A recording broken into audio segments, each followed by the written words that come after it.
Welcome back to Sam's Garage, presented by NH Oil Undercoating.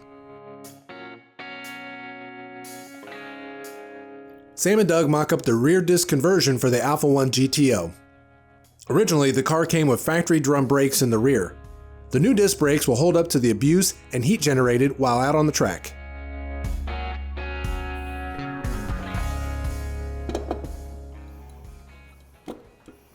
That's going to look really good under the hood of our 250 GTO. It's going to make a whole bunch of power as well. That's why we have to consider stopping the car. Now, Doug and I have already completed the rear suspension upgrade, installing lower control arms and a coilover setup. We're going to ditch the drum brakes and install a 4-piston Willwood setup with cross-drilled and vented rotors. It's going to also have a remote e-brake caliper. This is going to be a huge improvement over the drum brakes. It's going to give us a lot of stopping power for when Doug's on the racetrack.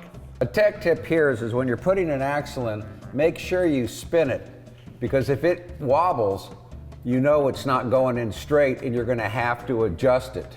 So you always want to tap it in, look at it. This is spinning real true. I know we're in real good shape, so we'll go ahead and keep going in. So what we're doing now is we're installing the billet bracket that's going to house and hold our caliper and our emergency brake caliper. It's going to utilize 3 of the 4 bolts that originally held the entire brake drum assembly in place. All right, so what you see Doug doing is he is grinding the outer edges of our factory hub so that it will fit in the diameter of the inside of this rotor. And we are going to get new hubs, because what you really want to do is do this on a lathe so that this is perfectly round, because if it's not, then it's going to have a high spot and it'll create vibration just like you had a wheel that's out of balance. Okay, what we're going to need to do, Sam's finishing up that side. What I've done over here is I put everything together loosely and then mocked it up to see if it's going to work. And then what I've realized right now is we're going to have to space the wheel out. So I'm going to need to disassemble it and then reassemble it, measure what kind of spacer we're going to need in there so we have clearance for the brake caliper. Just nothing more than washers, and then we'll know how many washers we need, and then we'll measure those, and then we'll go ahead and get a solid plate made up as a one-piece spacer. This is just for mocking up purposes. On the Willwood caliper, because it's a little universal, you can put on the left and right. We have bleeders on the top and bottom.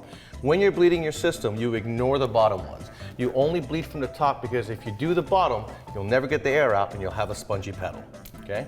Then we also have this e-brake here. This is similar to like what you would see in a C8 Corvette or a Dodge Viper. Normally these e-brakes are incorporated in the caliper, or if you have a drum system, it's going to be incorporated within the rear drums. But we removed all that, and so there is no room for a caliper, because you see there's no room for an actuated caliper.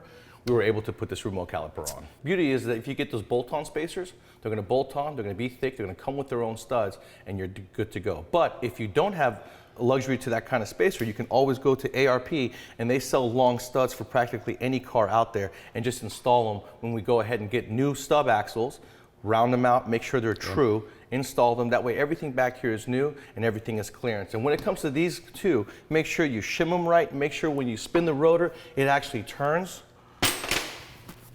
See that?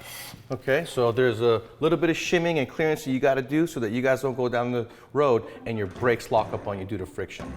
That looks really good. Old school Dayton wheel, filled completely up with rotor and brake. Awesome. Oh yeah, look, it's great. You know, it was a lot of work getting it here. Make sure you guys, when you're doing this at home, you're taking your time, you're mocking it up. After you mock it up, make sure that you can spin it, the wheel spins real free, and that test the brakes, make sure they're good. Yeah, you know, take your time when you're doing big brake upgrades. It's gonna take some time. That's why they supply you with all those shims. Do it right, do it once. It is a safety feature of the vehicle, so you cannot cut any corners.